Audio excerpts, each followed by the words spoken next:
Dāmas un kungi, Rīgas motormuzejs ar šo brīdi ir atklāts.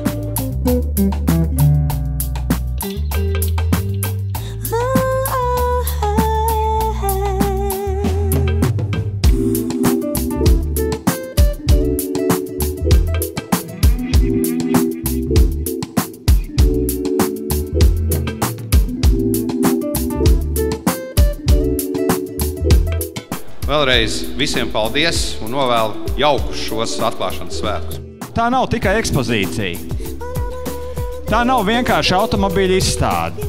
Tas ir daļēji pat kaut kas līdzīgs kinoteātrim vai milzīgai datorspēlei. Tai pašā laikā tas ir ļoti nopietns, izglītojošs zinātnes un tehnikas tāds interaktīvs centrs. Man pat gribētos teikt vēl literārāk, ka mēs jūs visus gribētu vest tādā alegoriskā ceļojumā, virtuāli patiesā ceļojumā pagātnē.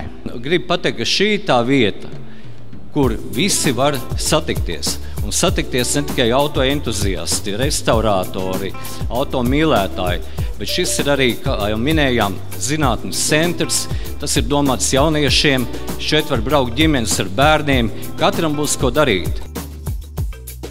Latvijas Antīga automobīļu klubs jau 1972. gadā tika dibināts ar pilnīgi skaidru, nepārprotamu mērķi – radīt vietu, kur satikties domu biedriem un izlikt senos spēkartus sabiedrības apskatē.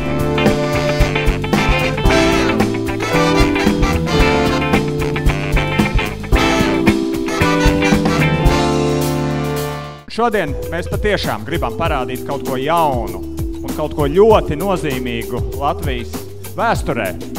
Bet ko? To jūs tūdaļ redzēsiet. Šis ir Latvijas valsts prezidenta Kārļa Ulmaņa autodvīņu brālis, ražots tieši tajā pašā gadā, tieši tajā pašā vietā. Un šī ir pirmā reize, kad tas ir pieejams publiskai apskatei.